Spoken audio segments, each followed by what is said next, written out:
मुरली है अमृत की धारा, है धारा जो देती सुखों का सहारा। मुरली है अमृत की धारा, है धारा जो देती सुखों का सहारा। भूले जीवन में हो जाए बाबा मुरली में समझाए, तुम्हें देवता बनना है प्यारा, देखो गलती न करना दोबारा। मुरली है अमृत की धारा, है धारा जो देती सुखों का सहारा। इस शरीर में मुझ आत्मा ने 17 अगस्त 1967 में जन्म लिया। इसका मतलब मैं आत्मा उसके ठीक 9 महीने पहले या 6 महीने पहले कहें गर्भ में आया हूँगा भाई। तो निश्चित रूप से 17 अगस्त 1967 के पहले मतलब 1966 में मैं जरूर कोई जिंदगी जी रहा होऊंगा, है ना। अब जब मैंने अपने आत्म स्वरूप को देखा, जिसे कहते हैं स्वदर्शन, जब मैंने स्वयं को अच्छी रीति जाना, पहचाना और निरंतर स्वयं के संस्कारों को देखा, स्वयं की बुद्धि को परखा, मन को स्थिर किया, तो जाना कि इसके पूर्व में भी मैंने जीवन जिया। और फिर याद करते करते मुझे मालूम पड़ गया कि अरे वाह, इसके पूर्व में भी मुझ आत्मा ने ब्रह्मा बाबा के संग, डायरेक्ट ब्रह्मा बाबा के मुख से प्यार के सागर परमात्मा शिव की वाणी सुनी। शिव बाबा की नजर पड़ी, तभी इस शरीर में आते ही, जैसे ही मैं माउंट आबू की धरनी पर गया, तो मुझे पूरी स्मृति आ गई और गीत बनने लगे। हाँ, किसी की नजर मुझ पर पड़े ना पड़े, प्रभु की नजर का हुआ है असर। जब से मिला हूं मैं तुमसे शिव बाबा, याद आ रही है ओ मेरे बाबा। लेकिन अब एक बात समझने की है कि जब पिछले जन्म मैंने बाबा के मुख से है मम्मा की भी पालना ली, बाबा के मुख से शिव बाबा का ज्ञान भी सुना, फिर क्यों मैं शरीर छोड़ा और फिर यहां जन्म लिया? तो निश्चित रूप से पिछले जन्म में जो पुरुषार्थ नहीं किया था, उसकी वजह से फिर से पुरुषार्थ करने का अवसर प्यारे बाबा ने इस जन्म में दिया। भाई 1966 के पहले, मतलब निश्चित रूप से हमने वो पिछला जो जन्म है उसमें बाबा ने याद दिलाया कि बच्चे तुम 1940 से लेकर 1954 तक ज्ञान में आए मेरे पास मिलने जुलने, फिर 54 के बाद से, मतलब 54 से लेकर और 66 तक 10-11 साल हम निश्चित रूप से बुजुर्ग हो गए होंगे, आने जाने में सक्षम नहीं होंगे, तो नहीं पहुंच पाए होंगे फिर बाबा के पास मधुबन। और पुरानी दुनिया से दिल नहीं हटा होगा। क्योंकि जितनी तमो प्रधान, भ्रष्ट और जर्जरी भूत अवस्था में अभी है जो दुनिया, निश्चित रूप से 1966 के पहले तो नहीं होगी भाई। तो बाबा का ज्ञान सुनते हुए भी पुरानी दुनिया से दिल हटा नहीं रहा होगा, इसलिए वापस फिर से जन्म लिया, है ना भाई।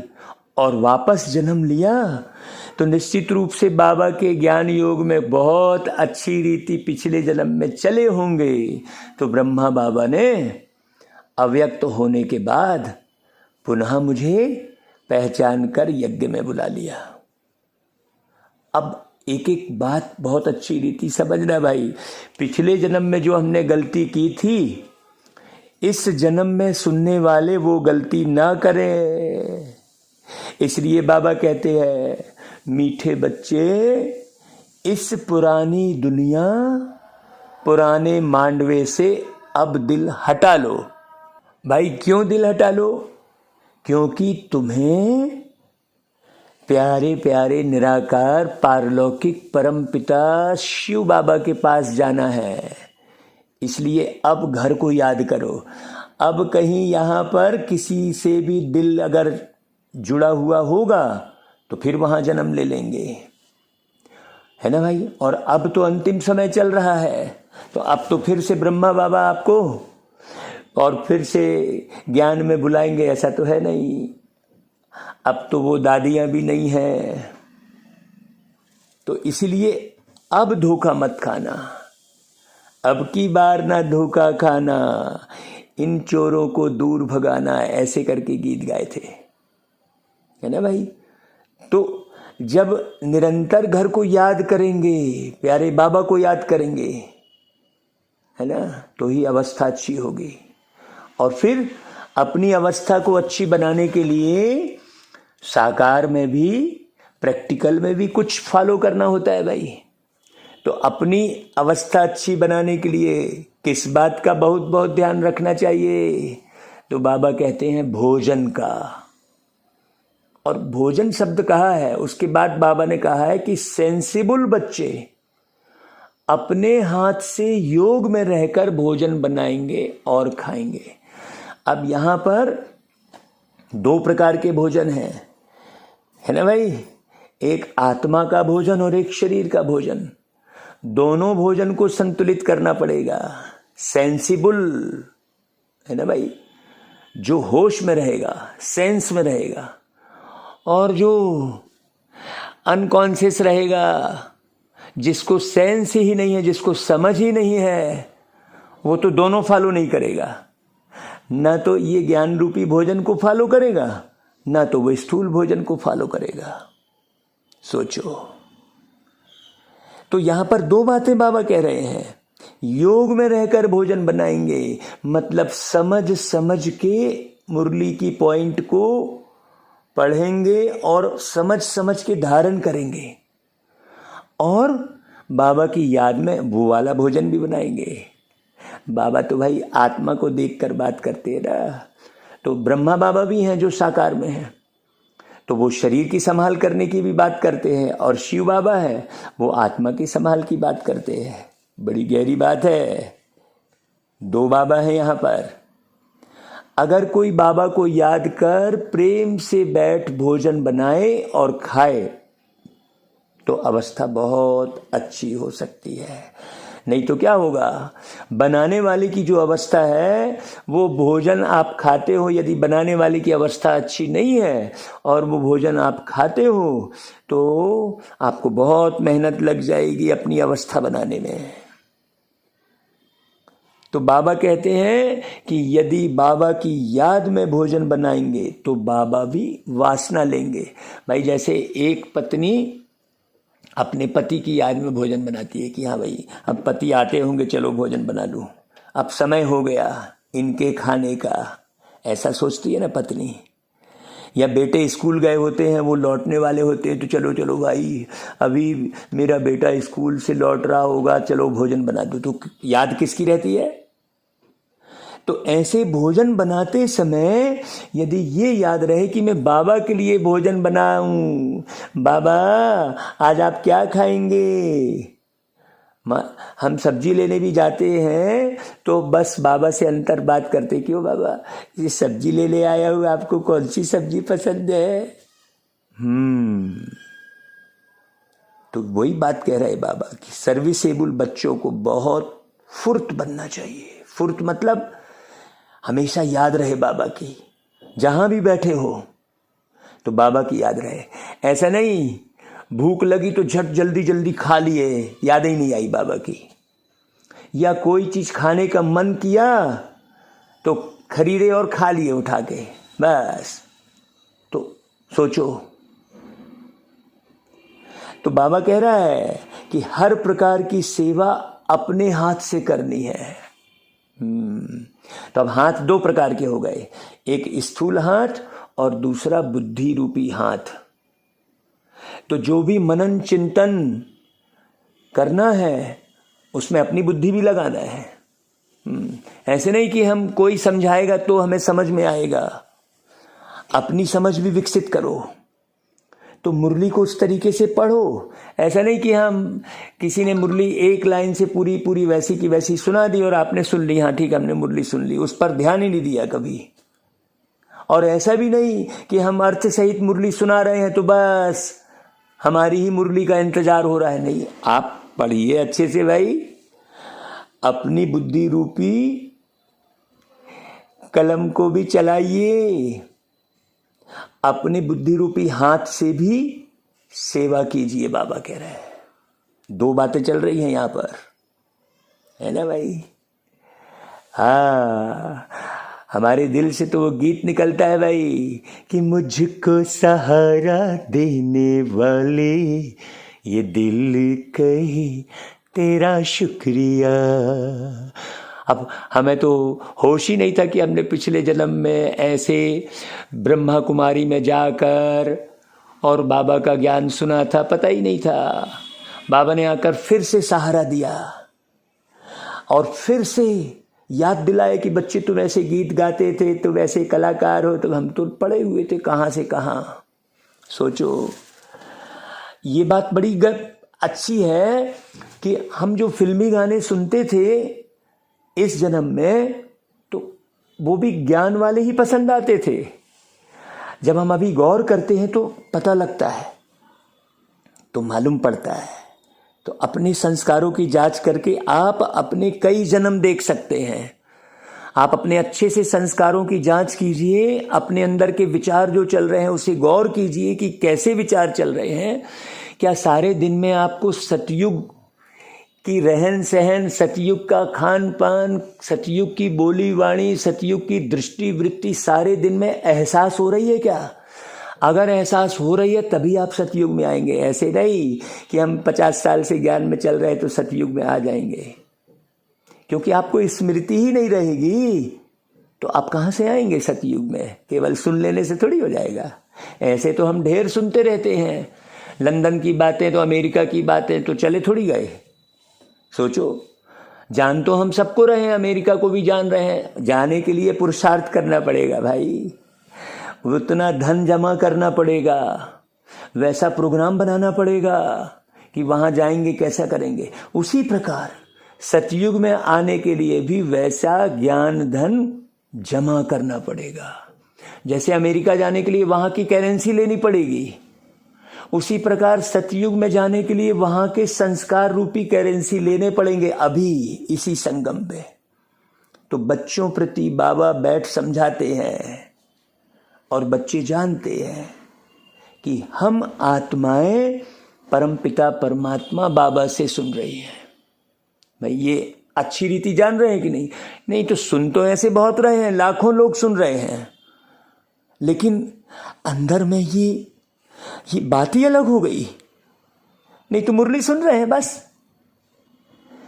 आगे सत्संगों में तुम ऐसे नहीं समझते थे कि हम आत्माएं परमपिता परमात्मा से सुन रही हैं। ये लाइन कितनी गहरी है सोचो।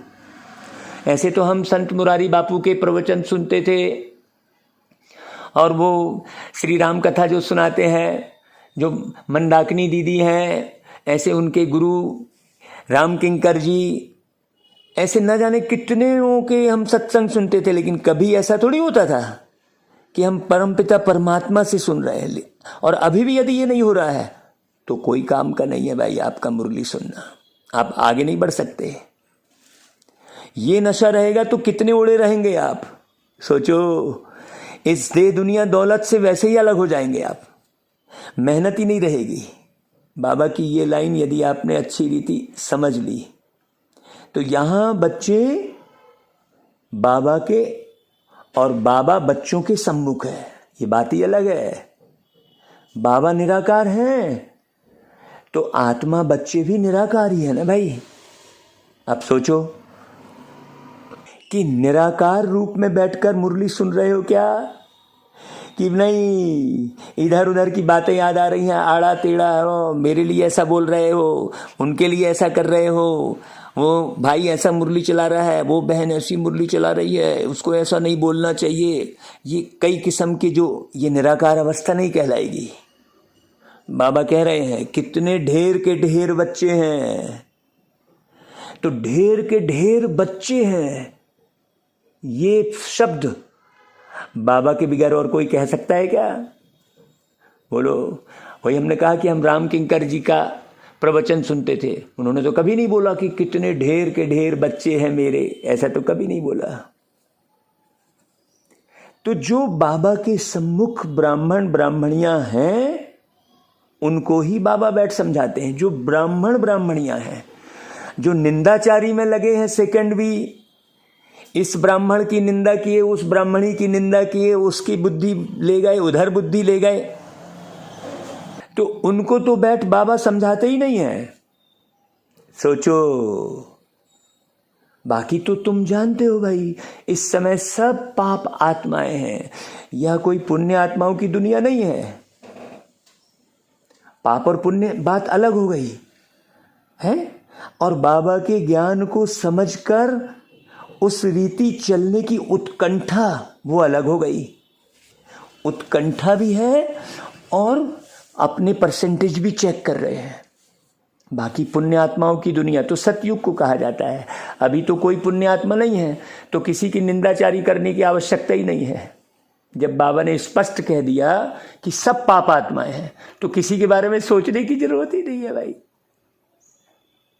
तो अभी तुम बच्चों को बेहद के बाबा राजयोग सिखला रहे हैं, तो उस तरफ ध्यान देना चाहिए। हाँ भाई, जैसे ज्योतिष कहता है ना कि आपके हाथ में राजयोग है, तो फिर ध्यान उधर चला जाता है। कैसा राजयोग है भाई? क्या मैं किसी राज्य का मुख्यमंत्री बनूंगा क्या, कि कहीं का विधायक बनूंगा? ऐसा ध्यान जाता है ना। तो जब ज्योतिष कह देता है तो फिर उस दिशा में कदम बढ़ाता है वो आदमी कि भाई फलाने ज्योतिष ने मेरे को बोला है तुम्हारे हाथ में राजयोग है। तो वैसे ही बाबा कह रहे हैं कि बच्चे तुमको मैं राजयोग सिखला रहा हूं। सोचो, बाबा सिखला रहे हैं।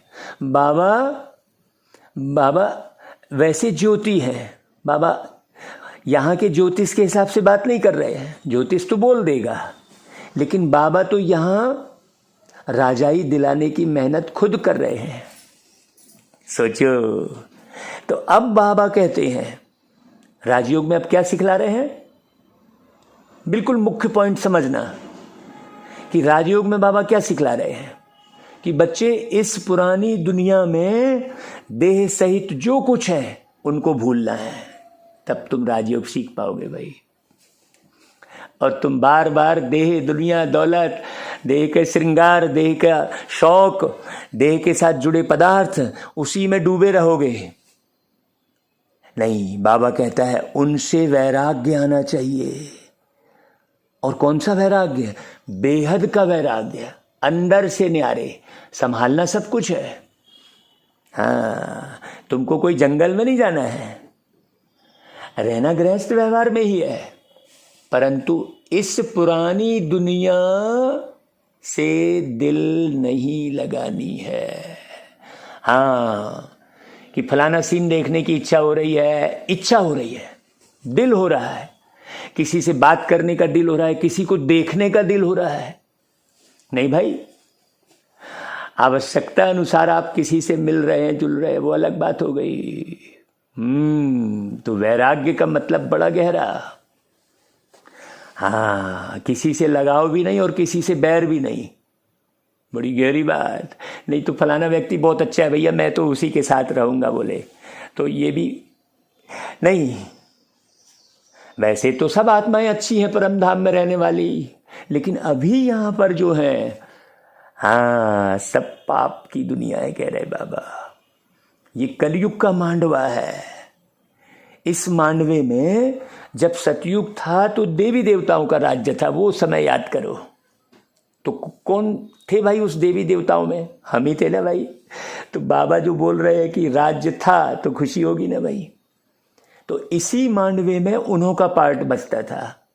अब यह मांडवा पुराना हो गया, अब वो देवी देवता बदल के क्या हो गए हैं? मानव और दानव बन गए। हाँ। भस्मासुर हो गए, कहा बाबा ने। मतलब सुर अर्थात देवताई, देवता मतलब देवताई गुण सब भस्म हो गए, भस्मासुर हो गए। तो पुण्य आत्माओं की दुनिया सतयुग को कहा जाता है। तो अभी तुम जो इन आंखों से जो कुछ भी देखते हो वह सब पुरानी चीज ही है भाई, पुराना है। यहाँ नया कुछ भी नहीं है।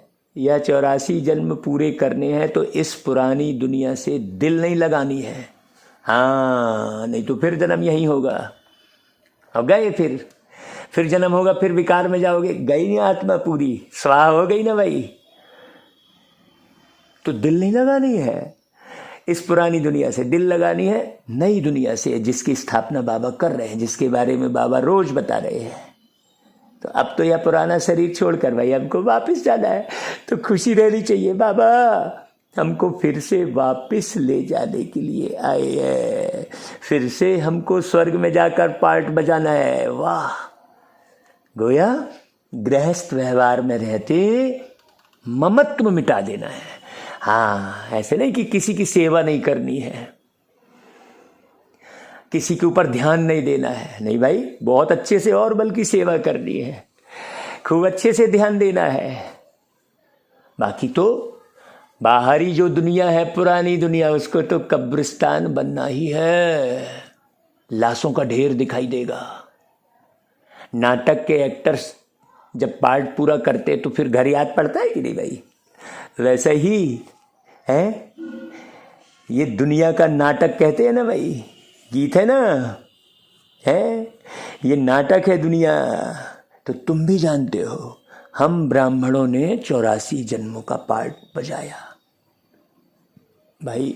हम जब पहले ज्ञान में नहीं थे तब सुना करते थे कि 84 का चक्र कहते थे, तो कहा ही जाता है, वर्णों को याद करना पड़ता है भाई। जो विराट रूप दिखाया है उसको भगवान का विराट रूप बोल देते हैं, उसमें सारे दिखाए हैं विराट रूप में, वर्ण पूरे।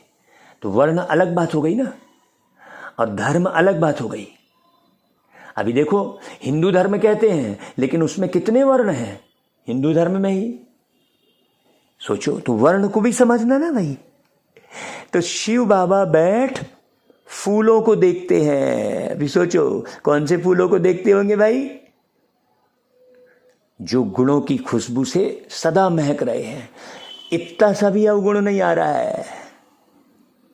तो बाबा भी बैठ देखते हैं और ब्रह्मा बाबा भी देखते हैं। तो देख के फिर बाबा को याद करते हैं ब्रह्मा बाबा भी, क्योंकि बाबा ने हमको यह ज्ञान सुनाया है। तो वही परमपिता परमात्मा बाबा भी हैं, टीचर भी हैं और सदगुरु भी हैं। अब भाई बाबा के हाथ में कोई शास्त्र तो नहीं है ना, बाकी तो दुनिया में सब शास्त्र के बेस पर ज्ञान सुनाते हैं। शास्त्रों में ये सब बातें तो है ही नहीं। पहली बात तो बाबा और कौन सा शास्त्र उठाएंगे है? तो बच्चियां भी कहेंगी भाई शिव बाबा ने सृष्टि चक्र की नॉलेज दी है, वही हम आपको सुनाते हैं। तो जब सृष्टि चक्र का ज्ञान सुनाएंगे तो सदगुरु ही याद पड़ेगा ना भाई। तो आत्माओं के रूप से बाबा भी याद आते हैं, सारे वर्ल्ड की हिस्ट्री ज्योग्राफी भी याद पड़ती है। यह भी जानते हो वहां हम आत्माएं बिना शरीर के रहती हैं। शरीर एक वस्त्र है, तो बिना वस्त्र के रहती हैं तो क्या कहलाएंगे भाई? हम आत्माएं वहां नंगे हैं। तो बाबा तो सदैव शरीर ही है। सोचो अभी अब उन्होंने क्या है, ये वाला वस्त्र उतार के शरीर को नंगा कहते थे। सोचो अभी हमको इस शरीर द्वारा कल्प पहले मुआफिक शिक्षा दे रहे हैं बाबा। एक वस्त्र ओढ़ के बैठे हैं बाबा, है ना भाई? तो बरोबर हम आत्मा है। अब पुण्य आत्मा और पाप आत्मा कहा जाता है। पाप व पुण्य परमात्मा नहीं कहा जाता। सन्यासियों को भी महान आत्मा कहेंगे, परमात्मा थोड़ी कहेंगे सन्यासियों को। सोचो कृष्ण जी को भी देवात्मा कहते हैं, कृष्ण देवाय नमः कहते हैं। तो देवात्मा हुई कृष्ण, परमात्मा फिर नहीं हुए ना भाई। कृष्ण देवाय नमः कह रहे हैं, राम देवाय नमः कह रहे हैं, ब्रह्म देवाय नमः कह रहे हैं, शंकर देवाय नमः कह रहे हैं, विष्णु देवाय नमः कह रहे हैं। तो फिर सोचो अगर परमात्मा सर्वव्यापी हो तो फिर महान परमात्मा कहा जाए। तो ऐसे तो हो नहीं सकता कि परमात्मा बैठ यज्ञ तप आदि करे। भाई रामचंद्र जी को भी पूजा करते दिखाए, है ना भाई? सोचो तप करते दिखाए, कृष्ण जी को भी गोपेश्वरम में पूजा करते दिखाए। सोचो शिव जी थोड़ी पूजा करते हैं, कहीं निराकार है वो तो। अब शिव की पिंडी को कहीं पूजा करते थोड़ी दिखा रहा है। अब शिव की पिंडी है वो तो, उनमें आंख कान नाक मुख तो दिखाई ही नहीं दे रहा है। तो पूजा करने की तो कहीं कोई बात ही नहीं है। तो ऐसे तो हो नहीं सकता कि परमात्मा बैठ स्वाहा करे, यज्ञ तप करे। रामचंद्र जी को तो यज्ञ करते दिखाया है, अश्वमेध यज्ञ। सोचो तो भक्त भगवान को ढूंढते हैं। यह भी ड्रामा के अंदर भक्ति मार्ग की नूंद है। अब कोई चीज पुरानी होगी ही होगी भाई, आप नया लाएंगे तो जब पहली बार दुनिया में उतरे उसके बाद पुराने तो होंगे ही, अब नीचे तो गिरेंगे ही भाई। तो तुमको फिर से 21 जन्म सुख पाना है, फिर 63 जन्म भक्ति मार्ग के अंदर चक्कर में आना ही है। तो अभी 21 जन्म सुख पाने का जो चांस मिला है उसको ले लो, है ना भाई? तुम जानते हो कि हम सब बच्चों का पार्ट सबसे न्यारा है, दुनिया से हटके है हम, है ना भाई? हर एक अविनाशी आत्मा को अविनाशी पार्ट मिला हुआ है। शरीर तो सबका खत्म हो जाता है। आत्मा कहती है कि हमने 84 जन्म का पार्ट बजाया है। अभी मैं आत्मा बोल रहा हूं ना भाई कि पिछले जन्म में मैं योगेश त्रिपाठी के नाम से जीवन जी रहा था, ये याद आया है। तो अभी हमको पार्ट पूरा करके क्या करना है? ये वस्त्र पूरी तरह से छोड़ना है अब। इसलिए इनमें ममत्व नहीं रखना है। कितनी गहरी बात है। आत्मा ऐसे अलग रहे। आत्मा ही सब कुछ करती है ना भाई। आत्मा ही पढ़ती है, आत्मा ही कहती है हमने इतना पढ़ा है, हम बीए किए, हम एमए किए हैं, हम एमबीबीएस किए हैं। कौन बोल रहा है? ये आत्मा बोल रही है ना। ये शरीर रूपी आर्गन्स द्वारा आत्मा निकल जाती है तो शरीर को मुर्दा कहा जाता है। तो आत्मा कहती है मैं अमर हूं। तो तुम्हारी बुद्धि में अभी रहता है बरोबर इस बेहद के ड्रामा में हमारा 84 जन्म का पार्ट है। अनेक एक्टर्स भिन्न भिन्न धर्म के हैं, तो कहीं भी उलझन की बात ही नहीं रह गई। सोचो सब एक्टर्स हैं। अब फिल्म देखते हैं तो कहीं उलझन वाली बात थोड़ी रहती है। 3 घंटे की जो पिक्चर देखते हैं, बड़े ध्यान से पिक्चर देखते हैं, एक एक स्टोरी, और फिर पिक्चर खत्म होती है, बंद करके फिर चले जाते हैं अपने घर। वैसे ही तो है। तो भारत की बड़ी भारी महिमा है। सबसे पुराना है भारत, इसलिए भारत को माता कहते हैं। क्रिश्चियन लोगों को भी भारत के लिए रिगार्ड है, समझते हैं भारत ही प्राचीन है। उस समय क्रिश्चियन नहीं थे, परंतु वह सिर्फ कहने मात्र कह देते हैं कि भारत प्राचीन था, जानते नहीं है वो लोग। वहाँ तो देवी देवताओं का राज्य था, जिनको भगवती भगवान अभी कहते हैं, उस समय थोड़ी भगवान कहेंगे उन देवी देवताओं को जब वो थे हैं। तो गॉड कृष्णा नहीं, लॉर्ड कृष्णा कहते हैं। तो श्री कृष्ण के अथवा देवताओं के बहुत पुराने से पुराने चित्र मांगते हैं, क्योंकि फिर भी सबके बड़े हैं ना भाई देवी देवताएं। तो भारत की बड़ी महिमा है। गीता में अगर नाम ना बदलते तो सब जानते कि हम मनुष्य आत्माओं के बाप का यह भारत खंड जन्म स्थान है। बाकी तो शिव के मंदिर तो जहां तहां है, कितने मंदिर बने हैं शिव जी के। शिव जी का मंदिर बनाना सबसे आसान है है ना भाई। पतित पावन बाप पतित दुनिया में ही आकर सबको पावन बनाते हैं, तो ऊंचे हुए ना भाई। तो महिमा भी होती है शिवाय नमः, मने शिव के अलावा और कोई है ही नहीं। कहते भी हैं तुम मात पिता हम बालक तेरे। तो किनको बोल रहे हैं मात पिता? क्योंकि कृष्ण जी तो किसी और को मात पिता बोल रहे हैं, रामचंद्र जी भी किसी को माता पिता बोल रहे हैं, तो वो तो सबके माता पिता नहीं हो सकते। गाते भी हैं भाई तुम मात पिता हम बालक तेरे, तुम्हारी कृपा से सुख घनेरे। तो कौन है वो मात पिता? सोचो। कहते भी है भाई तुम प्यार के सागर हो, किसको बोल रहे हैं? तुम ज्ञान के सागर हो, तुम्हारी गत मत न्यारी है। कहते हैं हे प्रभु तेरी गत मत न्यारी है। तो कृष्ण जी को तो साधारण सब करते दिखा रहे हैं, अब गत मत न्यारी किसकी है? सोचो। कहते भी है तुम्हारी महिमा अपरम अपार है प्रभु, परंतु फिर उनको भूल जाते हैं। इसलिए भारत की महिमा उड़ गई है। अब बच्चे बाहर विलायत में जाएंगे तो उनको समझाना है कि भाई सब आत्माओं के पिता वो निराकार है। भाई तुम गॉड फादर को पुकारते हो, परंतु वह कब आते हैं, कैसे आते हैं, आकर क्या करते हैं, यह किसी को भी कुछ भी मालूम नहीं। वो यूरोपवासी यादव भी जानते हैं, हमने यह जो मूसल बनवाए हैं इनसे जरूर हम अपने कुल का विनाश करेंगे।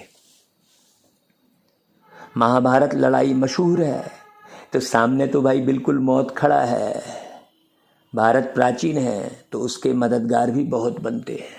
समझते हैं भारत बहुत धनवान था, इतना तो खजाना था जो बाद में मुसलमानों ने हीरे मणियों आदि ले जाकर फिर कब्रों में लगाई है। आजकल तो हीरे मणि है ही नहीं, आजकल तो वो कांच के टुकड़े लगाते हैं। तो बच्चे जानते हैं बरोबर भारत में देवी देवताओं का राज्य था। अभी हम फिर से वह राज्य ले रहे हैं, पहले था अभी वापस ले रहे हैं। ऐसा कोई बोला है क्या? किसी भी शास्त्र में है क्या? बताओ आप। कोई साधु संत ऋषि मुनि ऐसा बोला है क्या? तो सिवाय योग बल के, माने समझ के बल से, ये माने विश्वास वाली बात नहीं है, तो नेचुरल है। तो जब तक हम नेचुरल को समझेंगे नहीं तब तक विश्व के मालिक तो बन नहीं सकते भाई। समझना पड़े ना। अब विश्वास वाली क्या बात है? भाई जैसे 50 का नोट है तो वो 50 का ही नोट है, अब उसे 500 का नोट समझ के विश्वास करके ले लें क्या? नहीं ना भाई। तो जो सही है वो सही है ना। तो क्रिश्चियन लोग हैं एक ही धर्म के, फिर भी आपस में लड़कर अपने कुल का विनाश कर देते हैं। यादव कुल वाले मूसलों द्वारा आपस में लड़ते हैं, या जानते हैं कि बॉम्ब्स से सारी दुनिया ही उड़ जाएगी, फिर भी बॉम्ब्स बनाते हैं। जान रहे हैं कि भी हम तो अब राज्य नहीं कर सकेंगे। तो तुम जानते हो, अब वो दिखाया है 2 बंदर लड़ेंगे, मक्खन बीच में हमको मिल जाएगा। तो कितनी शांति से बाबा कैसा पुरुषार्थ करवा रहे हैं, सोचो। तो तुम पुरुषार्थ कर रहे हो, तो अब तुम बच्चों को इस पुरानी दुनिया से मुख्य पॉइंट उठाओ। देखो, इस पुरानी दुनिया से वैराग्य आना चाहिए। जरा भी बुद्धि 1 सेकंड के लिए भी कहीं नहीं। पूरे समय बाबा ऐसा कोई कर सकता है भाई, जिसको ये पक्का हो गया है कि मुझे तो भाई सतयुग की पहली दुनिया में आना है, फर्स्ट प्रिंस बनना है, राजा ही प्राप्त करना है। उसको केवल बाबा की मुरली और बाबा की बातों के सिवाय कुछ भी अच्छा नहीं लगेगा। क्यों? क्योंकि वो बच्चा अच्छी तरह जानता है कि यह सब खत्म होने वाला है। तो कहीं बुद्धि नहीं लगेगी। किसी भी सजावट में, किसी भी गिरावट में, न सजावट में न गिरावट में कहीं बुद्धि नहीं लगेगी, केवल उड़ने में बुद्धि लगेगी बस। तो भाई याद तो फिर केवल एक बाबा को करना है। कब्रिस्तान को भाई क्या याद करना, कब्रिस्तान खत्म हो फिर परिस्तान बनना है। नहीं तो सतयुग में इसी भारत में हीरे जवाहरातों की खानियां थी, अब तो सब खत्म हो गई ना भाई। बच्चों ने साक्षात्कार भी तो किया है ना, कैसे विमानों से सोना आदि लेकर आते हैं। यह सृष्टि ही अच्छी होती है, यह सृष्टि ही फिर नहीं बन जाएंगी। वहाँ कितने अच्छे अच्छे फल फूल होते हैं, हर चीज़ वहाँ अच्छी होती है। अभी तो देखो कोई भी चीज़ लाओ तो कितनी खराब, वो कड़ी कड़ी रहेगी, कड़वी रहेगी, पता नहीं, छांटते रहो उसको, छीलते रहो, एक एक देखते रहो अंदर से कीड़ा कहाँ ना निकल जाए। सोचो, अभी तो गंध करने व दुख देने वाली हर एक चीज़ हो गई है, वहाँ ऐसी कोई चीज़ नहीं होती, इसलिए उसको स्वर्ग कहा जाता है। तो अब एक ही साजन सब सजनियों को ले जाने के लिए आए हैं। शरीर तो भाई सबके यहाँ खलासी हो जाएंगे। यह होलिका आदि सब यहाँ के उत्सव हैं, दिखाते हैं ना भाई शरीर को जलते हुए, परंतु उनके महत्व का यथार्थ किसको भी पता नहीं है। रक्षाबंधन का भी उत्सव है, रावण को जलाने का भी उत्सव है। बाबा ने समझाया है, सारी सृष्टि इस समय रावण का घर है, सब शोक वाटिका में है। कितने दुखी हैं और कहेंगे हाँ हम तो बढ़िया हैं, कहेंगे वही अशोक वाटिका समझेंगे। जिसको राम की याद आती रहेगी ना, वही समझेगा कि भाई ये तो बहुत बेकार दुनिया है ना भाई। तो सबसे ममत्व मिटा देना चाहिए भाई। अभी हम वापस घर जा रहे हैं तो घर को ही याद करना है ना भाई। सतयुग में जब शरीर बूढ़ा होगा तब समझेंगे कि अब यह पुराना शरीर छोड़ नया लेते हैं। अभी तो तुम समझते हो हमको वापस जाना है, अभी नया शरीर लेना है वाली बात भी नहीं है। इसलिए देह अभिमान छोड़ना है। हाँ, दुनिया इन बातों को नहीं जानती है, कह देते हैं आत्मा सो परमात्मा, परमात्मा सो आत्मा, हो गया खत्म। बाबा समझाते हैं यह सब झूठ है। अगर भक्ति ही भगवान है तो फिर भगवान को क्यों याद करते हो भाई? आत्मा ही परमात्मा है भाई। आत्मा भक्त है और परमात्मा भगवान है, सोचो। तो पतित पावन तो एक ही निराकार बाप गाया हुआ है ना भाई। कहते हैं मुझे पतित दुनिया में ही आना पड़ता है, फिर इनको और तुम सब बच्चों को पावन बनाता हूं, सारी दुनिया को पावन बनाकर वापस ले जाता हूं। वहां परम धाम में सब आत्माएं पवित्र ही तो रहती है ना भाई। वहां थोड़ी देह का भान रहेगा, वहां थोड़ी कोई क्रीम पाउडर स्नो रहेगा परम धाम में। वहां कोई थोड़ी मिठाई और नमकीन रहेगा, सोचो। तो वहां तो पावन रहेंगे ना सभी, है ना भाई। फिर यहां सतो रजो तमो में पास कर अंत में पतित बन पड़ी है। तो सतयुग में आएगा कौन? जो यहां ही पूरा पावन बनेगा, क्योंकि सतयुग है पावन युग। तो यह है सबका अंतिम जन्म, चाहे वो 3 साल का बच्चा भी क्यों ना हो। लक्ष्मी नारायण भी अभी अंतिम जन्म में है, वो कृष्ण भी अभी अंतिम जन्म में है, राम भी अंतिम जन्म में है। ये बात किसी को नहीं मालूम। सोचो इतना गहरा राज समझाने वाले कौन होंगे भाई? किसी शास्त्र में ये वर्णन नहीं है। तो कितना बाबा को याद करना चाहिए, कितना लव होना चाहिए बाबा से।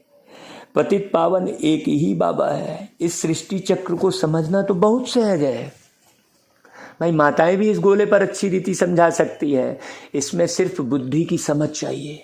बाकी तो चित्र पर समझाना बहुत सहज है? बाबा के बगैर यह नॉलेज तो कोई समझा नहीं सकता, तो बाबा समझा रहे हैं ना। और कोई के पास तो यह चित्र है ही नहीं पूरी दुनिया में। हाँ, तो इन चित्रों का बहुत बहुत मान होगा। बाबा कहते हैं जो पढ़े लिखे हैं उन्हों को यह झाड़ त्रिमूर्ति का चित्र भेजो, विलायत में भी भेज दो। ये तो पहले की मुरली चली है ना, अभी तो विलायत में बड़े बड़े रिट्रीट सेंटर खुलवा दिए हैं बाबा ने। जब बाबा ब्रह्मा बाबा अव्यक्त हुए, व्यक्त में ये बात बोल रहे थे, फिर अव्यक्त होके ब्रह्मा बाबा ने खुद सेवा की। तो बाबा कह रहे हैं इन चित्रों से फर्स्ट क्लास सर्विस हो सकती है, रूबरू जाकर समझा सकते हो। यह भी नॉलेज है ना भाई, कॉलेजों में भी यह होना चाहिए। तो उन्हों को बेहद के हिस्ट्री ज्योग्राफी की नॉलेज मिले कॉलेज में जाकर, स्कूलों में कॉलेज में जाकर ये चित्र ले जाकर सेवा करनी चाहिए। तो जो ब्राह्मण कुल के होंगे उन्हों को तीर लग जाएगा। अब ये भी मत सोचो कि हम गए तो थे कोई मिला नहीं, अरे ऐसा थोड़ी है, सब छुपे हुए हैं। सोचो अभी ये राम है बोल के निकल के आया है कि कोई कि हाँ ये राम है, ये कृष्ण है, ये तो बोल दिए भाई चलो एक कृष्ण तो हो गए प्रत्यक्ष ब्रह्मा बाबा, लेकिन और भी तो है, अष्ट कृष्ण है ना। तो सोचो, तो भिन्न भिन्न प्रकार के डायरेक्शन बाबा देते रहते हैं। बच्चों को कभी जोश आता है फिर ठंडे सोडा वाटर हो जाते हैं।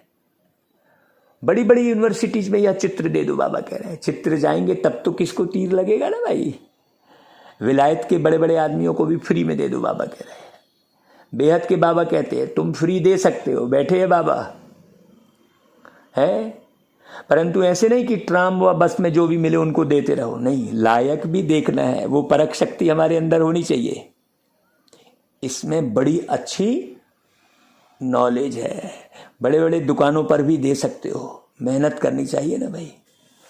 तो सर्विसेबल बच्चे सर्विस कर सकते हैं, हर एक की अपनी अपनी सर्विस है। माताओं को भी घर में सर्विस करनी है, चित्र उठाकर फिर प्यार से बैठ समझाओ, कोई भी आए तो। छोटे छोटे बच्चों को चित्र पर बताया जाता है ना भाई, बच्चे चित्र से ही तो सीखते हैं, तो अभी तो सब बच्चे बन गए हैं। कोई ज्ञान में आया, कोई 4 मास का बच्चा, कोई 6 मास का, कोई 2 मास का। अब तुम्हारी बुद्धि में है कि 84 जन्म कैसे लेते हैं। अब ब्राह्मण बने हैं, फिर देवता बनेंगे, फिर क्षत्रिय। तो ऐसे ऐसे अपने से बातें करनी चाहिए। तुम पारलौकिक बाबा से बातें करने वाले हो, यह है विचार सागर मंथन करना। जितनी सर्विस करेंगे उतना इजाफा मिलेगा। भाई ये कभी नहीं भूलना चाहिए कि तुम गॉडली सर्विस पर हो। बाबा कहते हैं भल गृहस्थ व्यवहार की भी संभाल करो, लेकिन 8 घंटा इस सर्विस में लगाओ। तुमको भाई बेहद का खजाना मिलता है तो अपने पास रखने के लिए थोड़ी मिल रहा है। ये सारा ज्ञान आप सुन रहे हो रोज रोज, तो काहे के लिए सुन रहे हो? अपने पास रखने के लिए। सोचो, सारा दिन बुद्धि में यह स्वदर्शन चक्र फिरना चाहिए, 84 का चक्र याद आना चाहिए है। बाबा देखो कैसे बोल रहे हैं, यह भूल क्यों जाते हो? जितना सिमरन करेंगे उतना बाबा के गले का हार बनेंगे, फिर विष्णु के गले का हार बनेंगे। तो घड़ी घड़ी बच्चों को समझाया जाता है, यहां यदि धारणा अच्छी होगी, है ना। क्यों? क्योंकि बाबा के पास जो मधुबन में है वहां तो कोई मित्र संबंधी आदि है नहीं भाई। अभी तो आप मित्र संबंधी ढूंढते हो, है नहीं? मित्र संबंधी ढूंढने की जरूरत ही नहीं है भाई, सब आत्मा है, सब मेरे भाई है। देखो, परखो और सुना दो भाई बाबा का ज्ञान। तो सर्विसेबल वह है जो सारा दिन सर्विस में लगा रहे, बाबा की मुरली सुने, फिर रिपीट करे, फिर नोट करे कहीं पर, है ना। ये बाबा देखो मुरली में कह रहे हैं भाई, टीचर समझाते हैं हमारे स्कूल से बहुत पास हो निकले तो गवर्नमेंट इजाफा देगी, ऐसा लौकिक दुनिया में भी होता है ना भाई। तो तुम ब्राह्मणों को भी ऐसा रहना चाहिए, हम झुंड का झुंड अच्छा तैयार करके बाबा के पास ले आए। इसको कहेंगे सेंसिबल। अगर कोई मेहनत नहीं करते तो रिपोर्ट आती है, बाकी आराम तो बिल्कुल हराम है। अभी आराम का तो सोचना भी नहीं चाहिए कि थोड़ा आराम कर लूं। वो कहा है ना, राम काज कीन्हे बिना मोहि कहाँ विश्राम। तो टीचर ऐसा फुर्त होना चाहिए जो 10 सेंटर संभाले, इधर उधर भागता रहे। 5-6 घंटा नींद काफ़ी है। अभी तो 8-8, 10-10 घंटे सो रहे हैं। वो 3 बजे अमृत बेले उठ गए, उसके बाद 1 बजे से लेके 5 बजे तक सो रहे हैं, 5 घंटा। और उधर 10 बजे से लेके 3 बजे तक सो रहे हैं और कहा हम अमृत बेले उठ गए।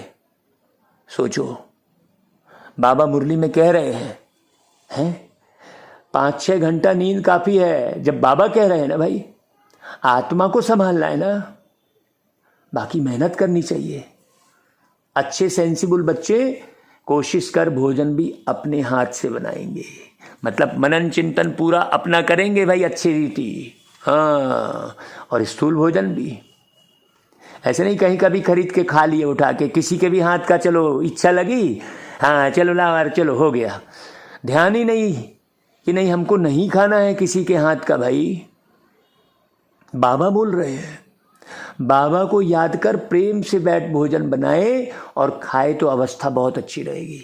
फिर कहीं बुद्धि नहीं लगेगी, अडिग रहेंगे, अचल रहेंगे कहीं भी जाके। बाबा भी चाहते हैं अपने हाथ से बनावे, ब्रह्मा बाबा भी। बाबा को याद कर बनाएंगे तो बाबा को भी वासना मिलेगी, बाबा की याद से बहुत अच्छी उन्नति होगी। तो बच्चे कहते बाबा, और बाबा कहते हैं बच्चे स्वदर्शन चक्र फिराते रहो। अच्छा भाई, बाबा फिर याद प्यार देते, गुड मॉर्निंग करते, नमस्ते करते हैं। अब धारणा के लिए सार बड़ी गहरी बात है। देखो, अपने आप से व पारलौकिक बाप से बातें कर विचार सागर मंथन में बुद्धि को बिजी रखना है। रोज नई नई पॉइंट निकालना है, रोज सेवा की नई युक्ति निकालनी है। तन मन धन सब कैसे करके बाबा की सेवा में लगे, ये होना रहना चाहिए। ऐसे स्वदर्शन चक्रधारी बनना है। दूसरी पॉइंट, अभी हम वापस घर जा रहे हैं, यह शोक वाटिका है, इससे पूरी तरह से ममत्व मिटा देना है। कोई योजना नहीं यहाँ की, बाबा जैसा रखे रहो, बस नई दुनिया से अपना दिल लगाना है। ठीक है भाई। फिर वरदान, दिलाराम बाबा की याद द्वारा तीनों कालों को अच्छा बनाने वाले इच्छा मुक्त भव। हाँ, जिन बच्चों को दिल में एक दिलाराम बाबा की याद है, वह सदा वाह वाह के गीत गाते रहते हैं। वाह मेरी तकदीर, खुशी के गीत मेरा दिल गाता जाए, मेरा दिल गाता जाए, मेरा दिल गाता जाए। है ना भाई? है अपनी तो तकदीर, अपनी तो तकदीर विधाता ने बना ली है, अब सोचने को कुछ भी बाकी नहीं है। ऐसे गीत देखो तो ये वाह वाह के गीत है ना भाई। तो उनके मन में स्वप्न में भी हाय शब्द नहीं निकल सकता, क्योंकि जो हुआ वह भी वाह, जो हो रहा है वह भी वाह, और जो होना है वह तो और भी वाह वाह। तो तीनों ही काल वाह वाह, अर्थात अच्छे से अच्छा है। तो जहां सब अच्छा है वहां कोई इच्छा उत्पन्न हो ही नहीं सकती, क्योंकि अच्छा तब कहेंगे, ऐसे ही थोड़ी अच्छा कह दिए, जब सब प्राप्तियां होंगी ना भाई। अब प्राप्तियां नहीं है और आप ऐसा ही अच्छा अच्छा कह रहे हो, तो आप इच्छाओं से मुक्त हो नहीं सकते। तो प्राप्ति संपन्न बनना ही इच्छा मुक्त बनना है। सोचो, पा लिया है ये जहां, पा लिया आसमां, ऐसे ऐसे गीत बनते रहे, है ना भाई? है, सोचो, सब कुछ पा लिया है हमने, अब पाना कुछ बाकी नहीं, अब पाना कुछ बाकी नहीं। हर एक प्यास बुझी है मन की, हर एक प्यास बुझी है मन की, अब आत्मा प्यासी नहीं, अब पाना कुछ बाकी नहीं। तो भाई आज का स्लोगन क्या है? संस्कारों को ऐसा शीतल बना लो जो जोश व रोब के संस्कार इमर्ज ही ना हो। इतने शीतल बना लो अपने संस्कारों को भाई। अच्छा भाई, ओम शांति, है ना भाई? ओम शांति मतलब क्या हुआ कि जरा भी ऐसा भी ना हो ये ध्यान रखना भाई, ये भी हल्का रोब आ गया, हल्का जोश आ गया, समझना बहुत अच्छे से। अच्छा भाई, कल फिर नई मुरली सुनेंगे। नया महीना आ गया जुलाई का। जुलाई मतलब सबकी करो भलाई। बाबा के ज्ञान योग में जुलाई में ही खूब ज्ञान योग की भट्टी होती है।